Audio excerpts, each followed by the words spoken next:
Okay, so we are on day 8 of the Abundance Meditation series, and okay, I have been a little bit slack. I have not jumped on at 2 p.m. on the dot.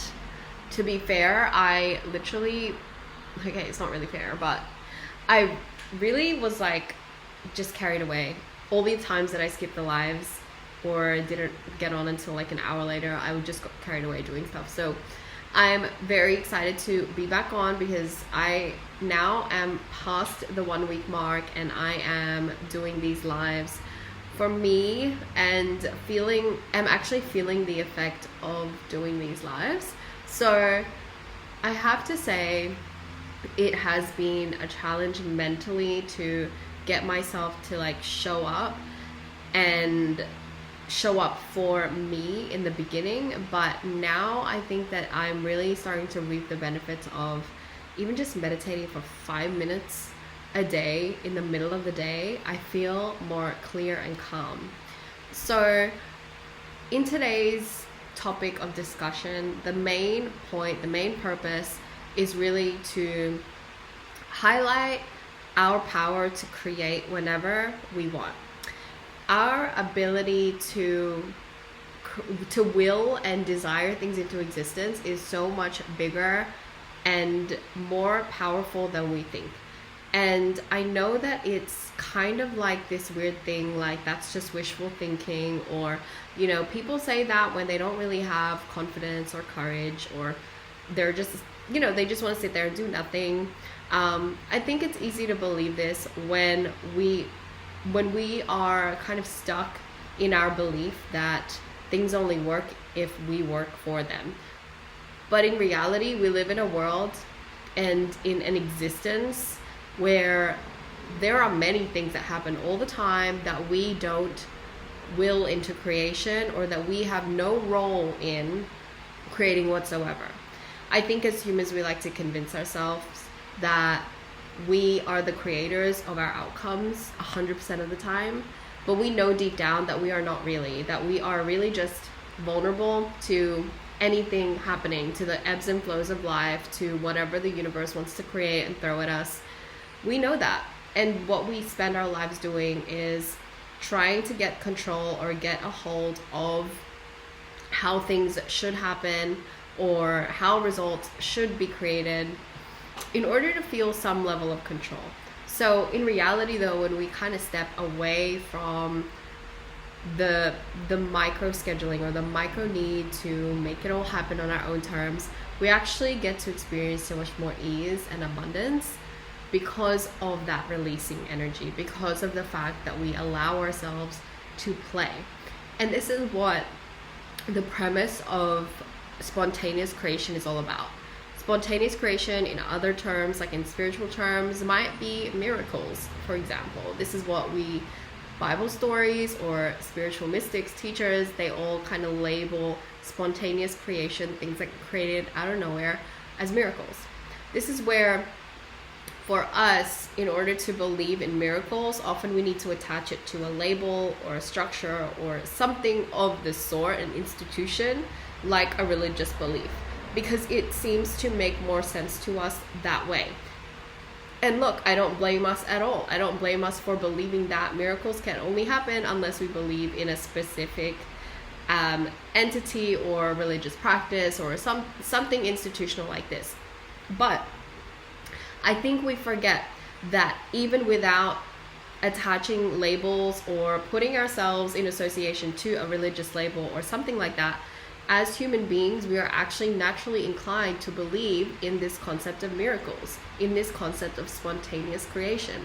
Why and how do I know this? Because we all have hope.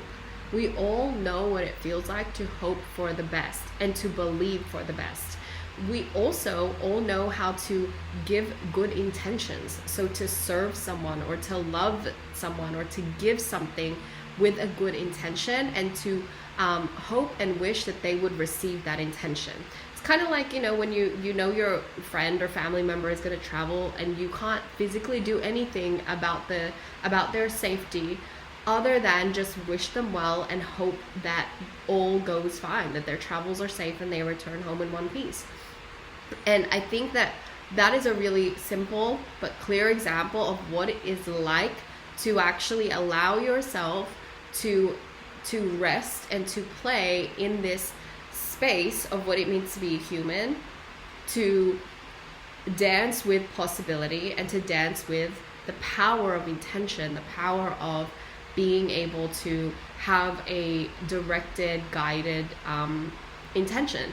And the key quality about this is that it is unseen. An intention cannot be grasped, it cannot be bought. There is no financial commitment required. There is just no materialistic quality about an intention. And that is, in essence, faith, is what the spiritual or the mystics call faith or belief. Now, when we are able to allow ourselves to play in the believing of something, again, it's intangible, it's unseen, but we believe, we know that it is true, we know that it works, we know that it's actually a intangible substance that to us in our bodies feel tangible, then that gives us power. It gives us the power to create some things out of nothings. And so when you think about something as simple as like turning your dream reality, or maybe a dream that you've always wanted to accomplish, into your actual lived reality, when you think about the process of creation that is required, people always say, like, they ask the most successful people, the wealthiest people who built their dreams and turned them into a reality, ask them what got them started, ask them how they actually got to where they are. And the first step is literally to believe in yourself, or to believe in your dreams. This isn't some cheesy mantra that doesn't work and people just like to say. No, there's a reason why they say it, because our belief is actually tangible.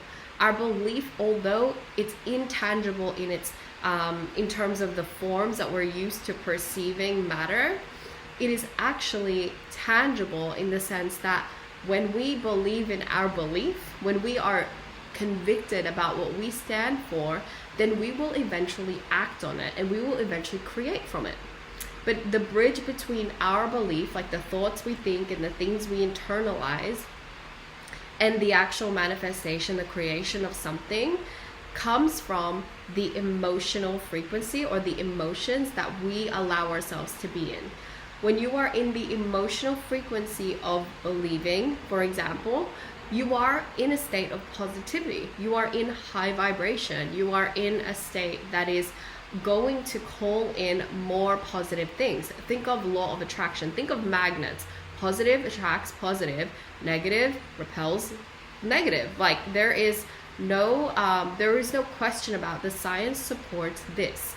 And if everything really is energy, and if everything comes down to being made up of energy, then really it's about learning to work with energy to create more of what you want. So if you want to create a less negative reality, then we have to start showing up in a more positive way. If we want to create a more positive experience in life, then we got to start giving positivity. So many times we're waiting for circumstances in our lives to change, like spontaneously. People are just going to start treating us nicely when for the last 10 years we've been treating them terribly. Or it's oh, thank you for telling me. I didn't realize there was background noise. Let me see if if I can stop this noise. I have a feeling I know where it's coming from. Let me know if that is more effective, you guys. And for everyone on YouTube, I just ditched you on camera. Okay, so thank you so much, Otto. When there is a fear of things not working out, or a disbelief that the things that we want are not available to us, when there is any level of that negativity introduced, then really what we're telling ourselves in the universe is that we don't 100% believe. We don't actually have the substance to create this thing into reality. So the simplest way that I can put it is like, if I told you to bake a cake and you tried to bake this cake without flour, eggs, butter, and you just pretended to bake the cake, you could tell me like, hey, Nicole, I baked you the cake. And I'm going to look at it and be like, where? can I eat it? Like, I don't have the cake in front of me, even though you did the actions to bake the cake. The ingredients required to actually put it to work, to actually create this cake, have to be as real as this butter, this egg, this milk, whatever, this flour that you need to bake the cake. If it's not real to you, then the actions you take are just pretend actions. If it really were real to you, right, you're like, in order to make a cake, I need XYZ ingredients. You would literally make sure you have the physical ingredients, and then you would take the actions that you need in order to bake the cake and use the ingredients that you have to produce it, and then you'd be able to present something physical in front of me, and I'd be able to receive it and eat it and enjoy it, right? So this is what we do all the time. Like, we say we have these dreams, we say we're taking actions, but we're not really in belief. We're not really actually working with the substances that are needed in order to produce this reality. And so we're like, yeah, of course I believe in myself, of course I believe in my dreams, and yet we are showing up in our day-to-day life talking down at our dreams, saying things to our friends like, oh yeah, but I don't think it's really gonna work, or I'm trying but not really trying. Like, are you really baking the cake? Are you really using the ingredients? Do you even have the ingredients? So this is how tangible we need to get about our belief. And I think it begins with actually starting with a mental switch that my belief is an actual substance that I get to work with, that produces my reality, that manifests into a physical reality. If you keep talking at yourself like you don't believe in what you can do, you don't believe what you're capable of, you don't believe that things are possible for you, and yet on the outside you're like, yeah, I'm working on my dreams and I'm making it happen and hustle and grind, whatever. This is just empty words. You're not going to be able to create anything. You're just, and this is probably your reality right now if this is you're just kind of cycling through nothingness. And that's because you're not working with the right substances. Substance means there is a weight to it. There is a gravity to what you are saying. And this is why our conviction about what we believe we are worthy of, our belief of what we are able to accomplish in this life, this is why this matters. Because our belief is the starting point to anything. Look at every invention that has been created, every app, every billion-dollar industry, every millionaire. What was the beginning substance they had to work with? It was belief. They had to believe that their idea from their head could become something. And from that something, things would begin to manifest. They would begin to act in accordance to the things that are needed in order to accomplish that thing and to bring it into existence. Okay, so to really simplify and to dumb it down, like, that's the premise of what we're working with. We look at people all the time and we think like they just got lucky, or they're successful because they had it good, they had a better starting point. I want you to think about this, and I want you to ask yourself, is that way of thinking serving you?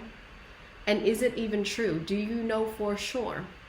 And even if it seemed true that someone got lucky and that they're in a better position to succeed than you are and you're at a disadvantage, even if that were true, does it serve you? Because I think we try to make it our responsibility to make everybody else seem like they're at an advantage so that we can have more reasons to complain and not start. And again, starting isn't even about knowing the how. I want you to get this through. Like, starting isn't about knowing the how. Starting is not knowing the timeline. Starting is not about getting to where you want to go the fastest. Starting is about believing and using the substance of believing in yourself and what you're capable of to act, and to act with courage, to act consistently. If you think about this, if you really believed, would you be stopping and starting? Like, if you really, like, this is so dumb, but it's gonna make sense. If I'm here and the door is over there and I needed to close this door because, I don't know, the wind was blowing things around and I needed to shut this door. If I had the certainty that that door was gonna close as long as I walked towards it and pulled that handle, would I stop walking? Or would I keep walking and then close the door? The certainty that I have that all I need to do is just walk and get to the door and then pull the handle is like undoubted. It's undoubtable. And that undoubtable quality, it's not even a word, that irrefutable quality and belief that I have keeps me moving. And we need to be just as certain as the sun comes up and goes down. That's the level of certainty we need to act from, because that's the level at which we begin to turn our intangible beliefs into physical realities. So you're sitting there saying like everybody's got it better than you and other people are succeeding because they have this and you don't.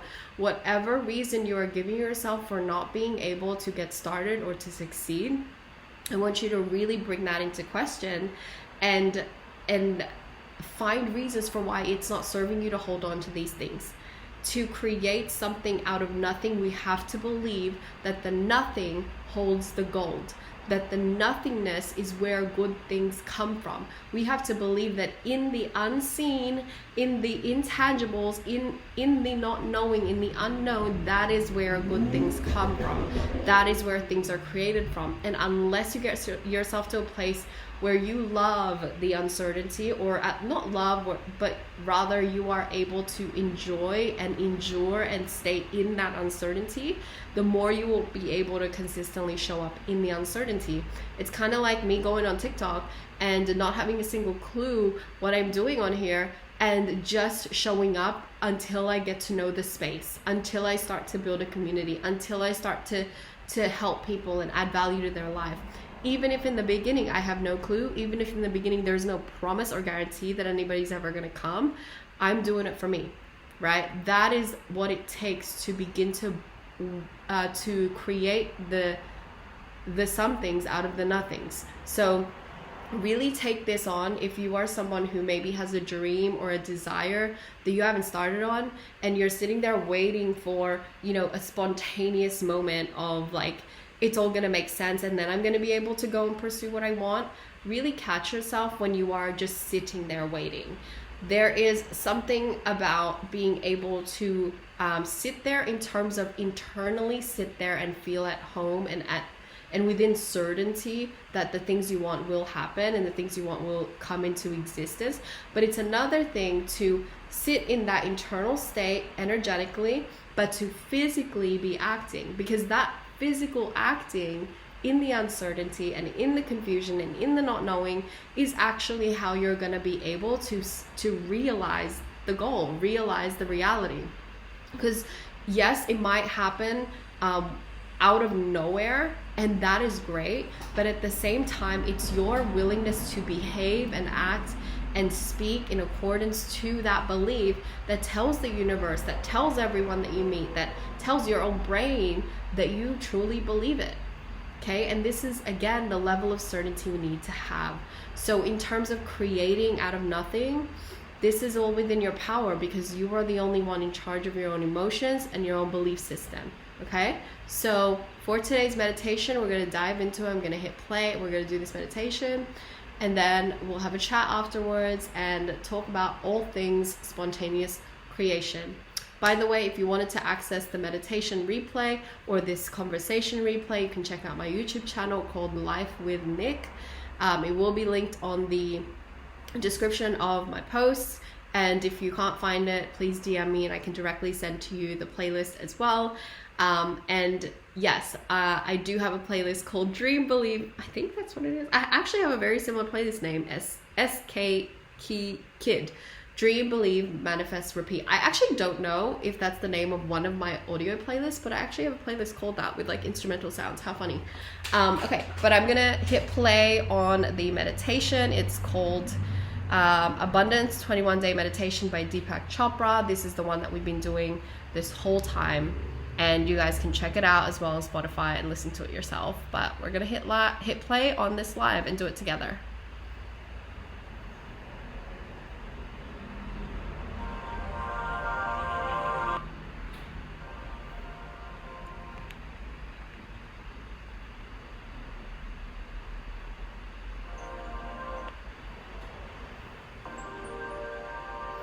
Welcome to day 8.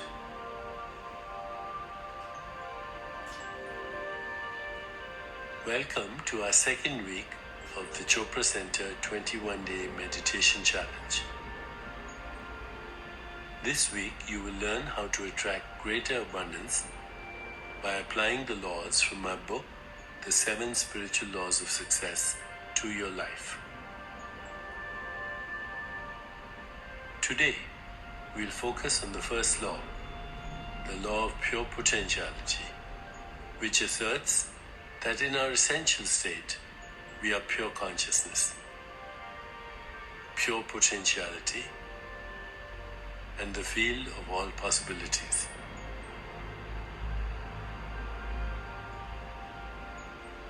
When you discover your true nature and know who you really are, you experience pure being and stand fearless in the face of any challenge. In this state, you're anchored in the unlimited and eternal power of the self, which draws people, situations, and circumstances to you to help support your deepest desires.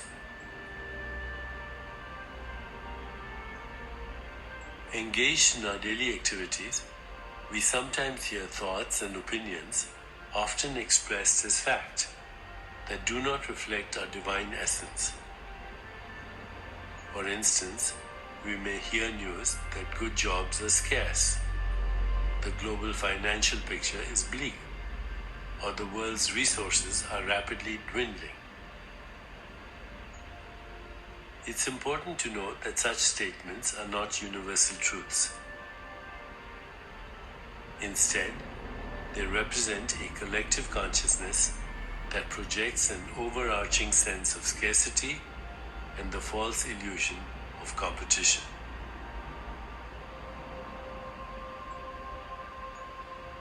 With so much negativity going around us, how then do we discover that deepest part of ourselves? Coming into silence, we are able to tune into ourselves and embrace our inner knowing. Aligned with spirit or our higher self, we quiet the chatter and negativity of our three-dimensional world and tap into our unlimited power.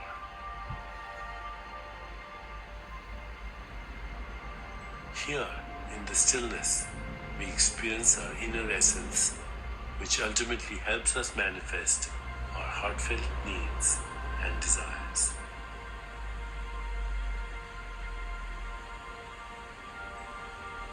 Spending time each day to silently commune with nature and witnessing its perfect intelligence will also allow us to connect with higher consciousness. And yet, another way to achieve inner calm is to release the need to judge and evaluate people and circumstances as good or bad, right or wrong.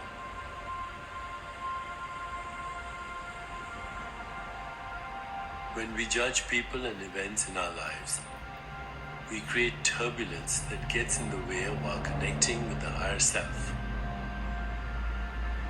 Relinquishing this need will enable us to find that place of deep stillness.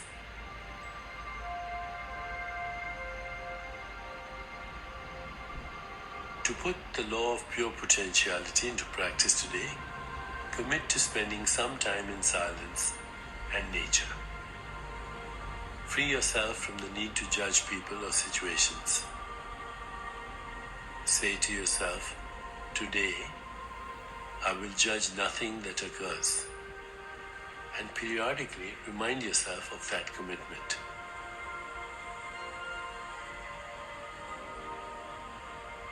Now let's prepare for meditation, allowing this message to settle into your consciousness. Through the law of pure potentiality, I can create anything, anytime, anywhere. Through the law of pure potentiality, I can create anything, anytime, anywhere.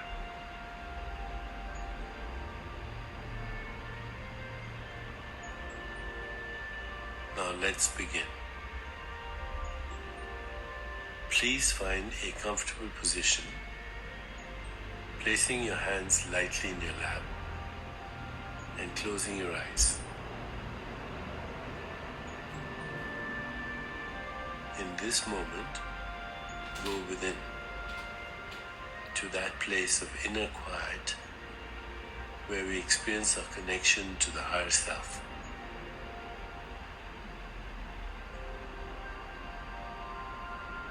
Let go of all thoughts and begin to observe the inflow and outflow of your breath.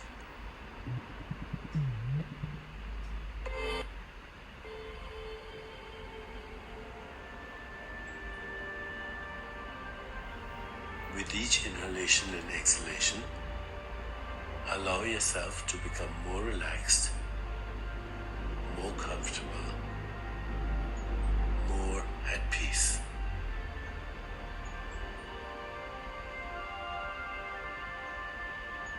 Now, gently introduce the Sanskrit mantra for the law of pure potentiality, repeating it mentally and allowing it to flow with effortless ease. Om Bhavam Namah. Om Bhavam Namah. I am absolute existence. I am a field of all possibilities. Om Bhavam Namah.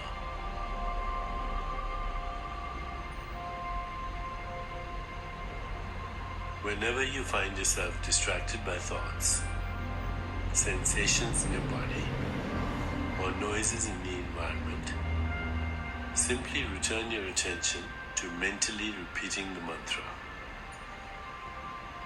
Om Bhavam Namah. Please continue with your meditation.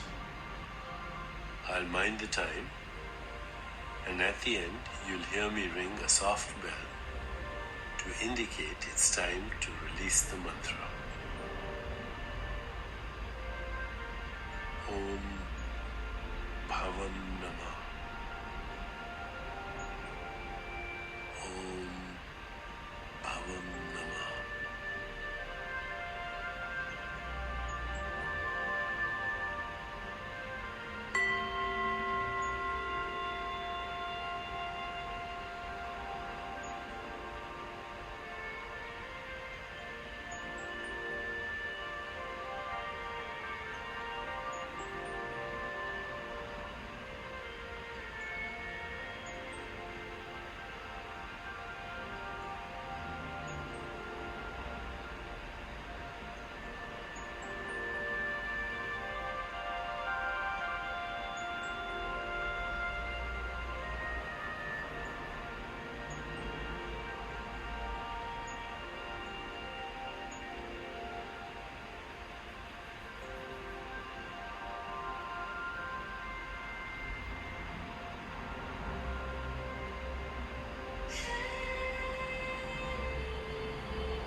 Oh, wow. It's time to release the mantra.